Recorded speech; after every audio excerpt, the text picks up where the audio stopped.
현대인들의 건강에 대한 관심이 높아지면서 내장 건강의 중요성도 부각되고 있다. 내장은 단순한 소화기관을 넘어 면역체계, 정신 건강에도 직간접적으로 영향을 미친다. 이러한 내장 건강을 지키기 위해 많은 사람들이 주목하고 있는 것이 바로 프로바이오틱스와 프리바이오틱스다.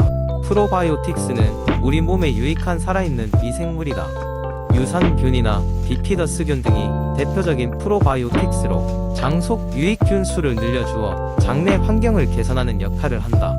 특히 유산균은 유당 분해 능력이 뛰어나며 소화를 돕고 이로 인해 변비나 설사와 같은 소화기 문제가 개선되는 것을 도와준다. 하지만 프로바이오틱스만으로 내장 건강을 완벽히 지킬 수는 없다. 이때 중요한 것이 바로 프리바이오틱스의 섭취이다. 프리바이오틱스는 프로바이오틱스의 먹이가 되는 음식 성분으로 장내 유익균의 성장을 촉진시켜준다. 식이섬유가 풍부한 야채, 과일, 전곡류 등이 프리바이오틱스가 풍부한 식품이다. 이들은 장내 환경을 유익균이 번성하기 좋은 산성으로 유지시켜주며 유해균의 증식을 억제하는 효과도 있다. 프로바이오틱스와 프리바이오틱스의 조합은 시너바이오틱스라고 불린다. 이는 장내 유익균을 늘리고 유지하기 위한 최적의 조건을 만들기 때문에 내장 건강을 위한 식단에 반드시 포함되어야 할 요소이다. 예를 들어 아침 식사로 요구르트에 키위와 바나나를 섞어 먹는 것은 간단하면서도 효과적인 시너바이오틱스 조합이 될 수 있다. 요구르트는 프로바이오틱스의 일종인 유산균이 풍부하고 키위와 바나나는 프리바이오틱스인 식이섬유가 매우 많다. 이뿐만 아니라 발효된 음식도 프로바이오틱스 섭취에 도움을 준다. 김치, 청국장, 된장 등 우리의 전통 발효식품에는 이미 다량의 유익한 미생물이 존재하므로 일상 식단에 자주 포함시키면 좋다. 이러한 발효식품은 그 자체로도 유익하지만 프리바이오틱스가 풍부한 음식과 함께 섭취할 때 더욱 큰 시너지 효과를 발휘한다. 내장 건강은 하루아침에 개선되는 것이 아니며 꾸준한 식단 관리와 생활습관 개선이 요구된다. 염증을 줄이고 장벽을 강화하는 데에는 다양한 영양소가 필요하며 따라서 균형 잡힌 식단이 필수적이다. 기름진 음식이나 설탕이 많은 음식은 지양하고 자연에서 얻은 신선한 재료를 통해 프로바이오틱스와 프리바이오틱스를 적절히 섭취함으로써 내장에 균형을 맞추는 것이 무엇보다 중요하다. 결론적으로 프로바이오틱스와 프리바이오틱스를 효과적으로 활용하여 내장 건강을 지키는 것은 현대인의 삶의 질 향상에 무척 중요하다. 우리의 몸은 개인별로 각기 다르게 반응하기 때문에 자신의 몸에 가장 적합한 조합을 찾는 것이 필요하며 이를 바탕으로 꾸준한 실천을 통해 건강한 내장을 유지할 수 있을 것이다. 두 번째 이야기. 어느 날 아침, 김민수는 평소와 같은 일상 속에서 일어났습니다. 그는 어릴 적부터 운동을 싫어하고 패스트푸드를 자주 먹으며 살았습니다. 하지만 40대 중반으로 접어들면서 건강에 대한 걱정이 커지기 시작했습니다. 최근 건강검진에서 의사는 그의 혈압이 높다는 경고를 주었고 생활 습관을 바꾸지 않으면 더 심각한 건강 문제로 이어질 수 있다고 말했습니다. 고민 끝에 민수는 혈압을 관리하기 위한 생활 습관 변화를 결심합니다. 첫 번째로 그는 식단을 개선하기로 마음먹었습니다. 평상시 좋아하던 짜고 기름진 음식 대신 신선한 야채와 과일을 더 많이 먹고 소금과 지방질 섭취를 줄이기로 했습니다. 그는 새로운 채소 요리법을 찾아보며 자신만의 건강한 식단을 만들어 나가기 시작했습니다. 매일 아침 귀리와 견과류로 가볍게 시작한 식사는 그에게 더 많은 에너지를 준다는 걸 느끼게 했습니다. 다음으로 민수는 운동 계획을 세웠습니다. 오랜 친구이자 체육교사로 일하는 준호에게 도움을 요청했습니다. 준호는 그에게 헬스장을 끊고 무리하게 운동하기보다는 일상에서 쉽게 실천할 수 있는 걷기, 운동을 추천했습니다. 그래서 민수는 매일 저녁 30분씩 동네 공원을 걷기로 했습니다. 처음에는 힘들고 지루했지만 차츰 그 시간을 기다리게 되었습니다. 공원의 자연을 즐기고 몸이 점점 가벼워지는 걸 느끼면서 그는 운동의 즐거움을 발견하게 되었습니다. 민수는 또한 스트레스를 관리하는데도 주의를 기울였습니다. 업무 중간중간 짧은 명상과 호흡 운동을 통해 마음의 평화를 찾으려 했습니다. 주말에는 가족과 함께 시간을 보내며 긍정 에너지를 충전했습니다. 오랜 취미였던 독서를 통해 마음의 안정도 찾았습니다. 그는 며칠 전 읽은 책에서 배운 대로 항상 감사함을 느끼고 긍정적인 태도를 유지하려고 노력했습니다. 몇 달 뒤 민수는 다시 병원을 방문했습니다. 의사는 그의 변화된 식단과 운동 덕분에 혈압이 정상 범위에 들어왔다고 말했습니다. 민수는 자신의 몸이 자신이 생각하는 것보다 훨씬 더 많은 것을 할 수 있다는 사실을 깨달았습니다. 그는 이번 경험을 계기로 건강한 생활 습관을 유지하기로 결심했습니다. 민수는 이제 다른 이들에게도 자신의 경험을 나누며 혈압 관리의 중요성을 알리고 있습니다. 그는 매일 조금씩 실천하는 작은 변화가 일상을 바꿀 수 있다는 것을 몸소 실감하고 있었습니다. 민수의 이야기는 혈압 관리가 멀리 있는 것이 아닌 일상의 작은 행동에서 시작할 수 있음을 보여주었습니다. 세 번째 이야기, 고지방 식사와 저지방 식사는 오랜 시간 동안 영양학계에서 논란의 중심에 서왔다. 건강에 좋은 식사 패턴을 찾는 것이 중요한 현대인들에게 이 두 가지 식습관은 마치 양날의 검처럼 느껴질 수 있다. 과연 무엇이 더 건강할지 이야기해보자. 20세기 초반부터 중반까지 지방은 마치 모든 건강 문제의 주요 원인으로 지목되었다.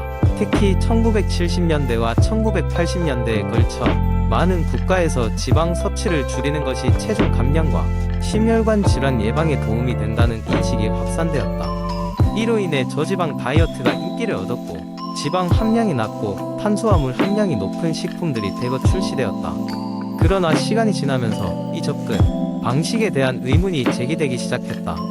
저지방, 고탄수화물 식단이 오히려 비만과 건강 문제를 악화시킨다는 연구 결과들이 나오기 시작한 것이다. 특히 당분이 높고 가공된 탄수화물을 많이 섭취하게 되면서 많은 사람들이 체중이 오히려 늘거나 혈당 조절에 어려움을 겪는 경우가 많아졌다. 이와 반대로 고지방 식사에 대한 연구는 그 어느 때보다 활발해졌다. 대표적인 고지방 식단으로 케토제닉 다이어트가 있다. 이 식사 패턴은 탄수화물을 극도로 제한하고 대신 지방을 주 에너지원으로 사용하는 것을 골자로 한다. 케토 다이어트를 통해 몸은 케토시스라는 상태로 들어가게 되는데 이는 지방을 적극적으로 에너지원으로 사용하는 상태다. 놀랍게도 고지방 식사를 통해 많은 사람들이 체중 감량 효과를 보고 혈당과 인슐린 강도가 개선되는 것을 경험하게 되면서 고지방 식단에 대한 새로운 관심이 쏠리기 시작했다. 하지만 여전히 이 식이요법은 논쟁의 여지가 많았다. 왜냐하면 과도한 포화지방 섭취가 콜레스테롤 수치를 증가시키고 심장 질환의 위험을 높일 수 있다는 여러 연구 결과도 있었기 때문이다. 결국 무엇이 더 건강한지에 대한 답은 사람마다 다르며 개개인의 건강 상태, 생활 패턴, 목표에 따라 식단을 조절할 필요가 있다. 일부 사람들은 저지방 식단이 훨씬 잘 맞아 심장 건강을 유지하는 데 도움이 된다고 말하는 반면 다른 사람들은 고지방 식단으로 에너지가 넘치고 체중 조절이 원활하다고 느낀다. 전문가들은 균형 잡힌 식사가 중요하다고 입을 모은다. 지방이든 탄수화물이든 단백질이든 한쪽에 치우치기보다는 필요한 양만큼을 섭취하며 가공이 덜 된 자연식품을 많이 섭취하는 것이 좋다는 것이다.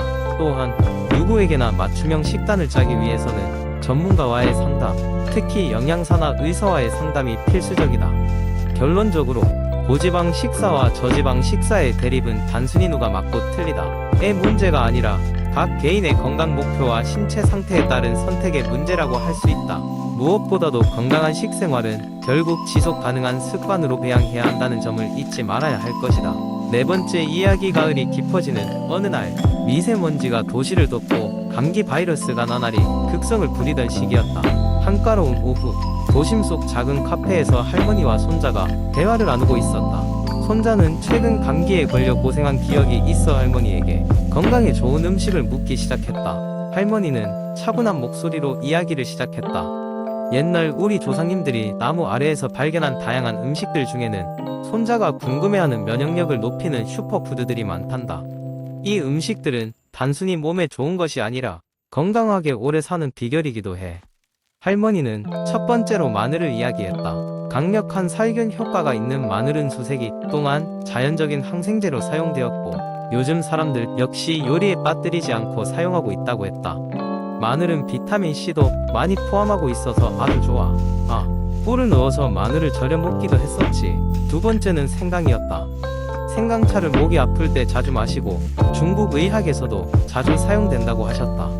그녀는 따뜻한 물에 생강을 넣고 차로 끓여 마시면 몸이 따뜻해지고 면역력도 높아진다고 말씀하셨다. 세 번째는 샐러드로 자주 등장하는 케일. 케일은 영양의 여왕이란다. 이 작은 잎사귀 하나에 비타민C와 베타카로틴 대량의 항산화 물질이 들어있어 라고 설명하셨다. 또 항암 효과가 있는 것으로도 잘 알려져 있었다.